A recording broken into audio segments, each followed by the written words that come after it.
My name is Charles Clarke, and I joined the Royal Air Force and served with 619 Squadron in Bomber Command, and then was shot down and became a prisoner of war.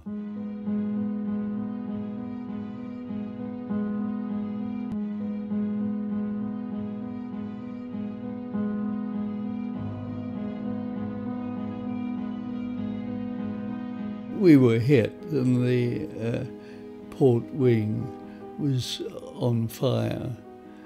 I pulled up the hatch and I waited just for a few seconds because I didn't want to be the first out and for the aircraft to get back without me. There were flames coming from the wing, and I jumped.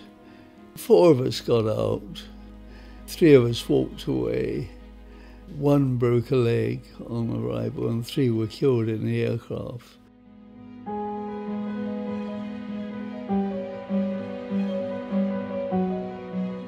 Eventually I had to come off the mountain.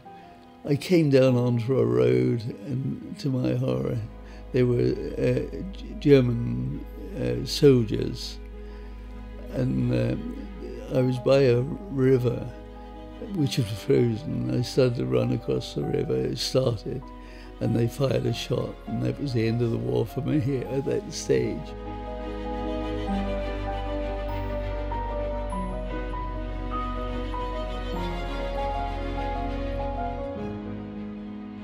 When the food came in a pail, whoever collected it, the duty labourer, if you like, who collected it, or duty cook, not that he cooked anything, he'd bring it and ladle it out equally among the 16 little canisters. And then you'd cut cards as to who should be first to take the first slice, in case one had a spoonful more than the other, or one had a grain more than the other. And then you'd cut cards again to lick out the container.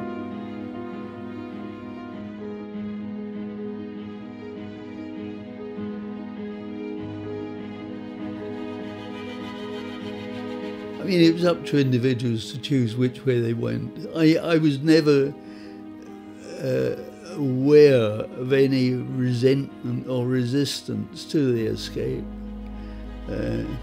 And you could understand that the average age was higher than mine. I mean, and if you've been behind the wire for 2 or 3 years, then there's an incentive. And many of the chaps were mature people rather than boys. I mean, we were virtually children. Now I regard myself as a child.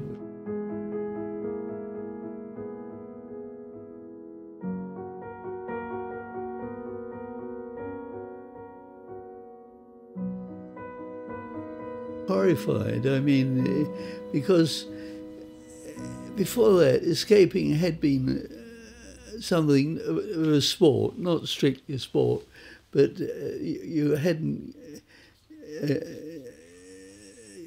didn't have the impression that you would be murdered, which is what happened. He actually announced it on the parades were called appels, and there was, you know, horror really. Everyone was appalled because until then, escapees have just been put in another camp.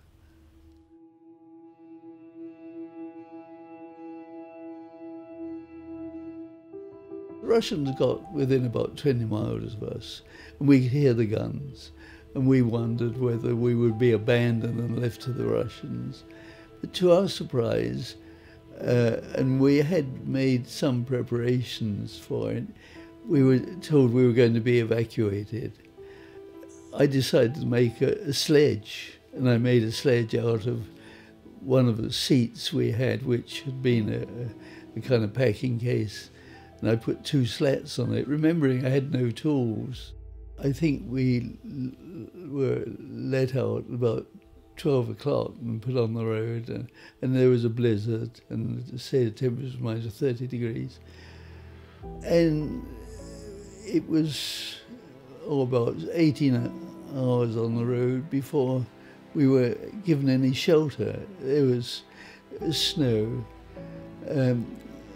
Even the guards were finding it hard, because, even though they had, didn't have anything to carry.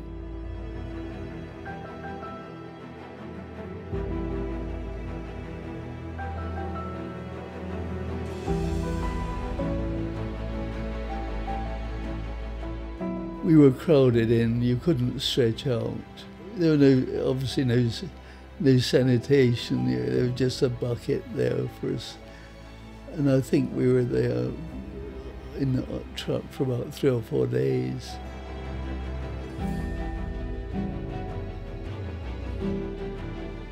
We were hoping that at least it would be warm, but in fact it wasn't. It had been wrecked completely. All the furniture had been broken or burnt. The windows had been knocked out. And after I got stomach cramp, and I was in agony for a couple of days. And eventually I crawled virtually to see the one doctor. He probably wasn't a doctor, he was probably an orderly. I was in a queue waiting to see him because most people had were sick of some sort. And then I passed out.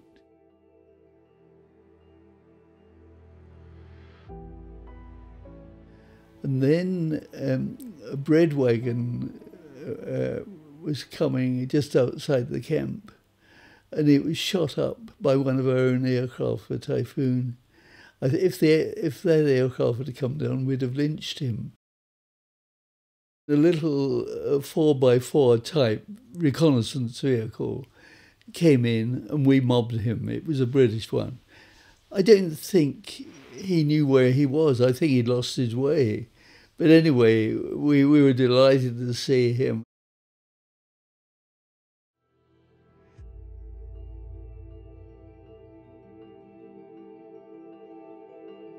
Very proud of my part, although I become embarrassed because, putting in perspective, it was inconsequential. I was just one of the boys that happened to survive.